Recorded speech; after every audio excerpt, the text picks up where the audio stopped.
आजकाल अनेक स्त्रियांमध्ये PCOS म्हणजे पॉलिसिस्टिक ओव्हेरियन सिंड्रोम हा प्रॉब्लेम दिसून येतो. यामध्ये स्त्रियांचं वजन वाढतं, चेहऱ्यावर पिंपल्स येतात, अपर लिप्सवर किंवा शरीराच्या काही विशिष्ट भागांवर केसांची वाढ जास्त होते आणि सगळ्यात महत्त्वाचं म्हणजे यामध्ये पाळीच्या समस्या उद्भवतात.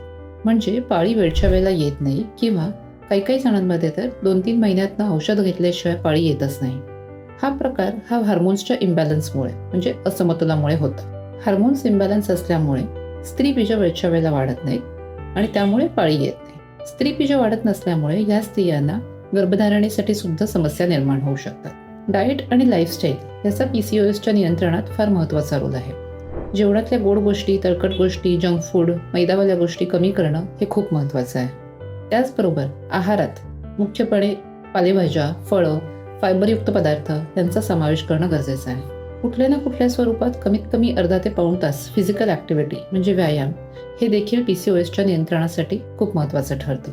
जर तुम्हाला गर्भधारणा होण्यास समस्या निर्माण होत असेल तर तुम्हाला डॉक्टरांची मदत घ्यावी लागू शकते. त्याचबरोबर अनेक वर्ष साध्या उपचारांनी जर गर्भधारणा राहत नसेल तर IUI, IVF यासारख्या ॲडव्हान्स रिप्रोडक्टिव्ह टेक्निकची सुद्धा मदत घेणं कधीतरी गरजेचं पडू शकतं. धन्यवाद.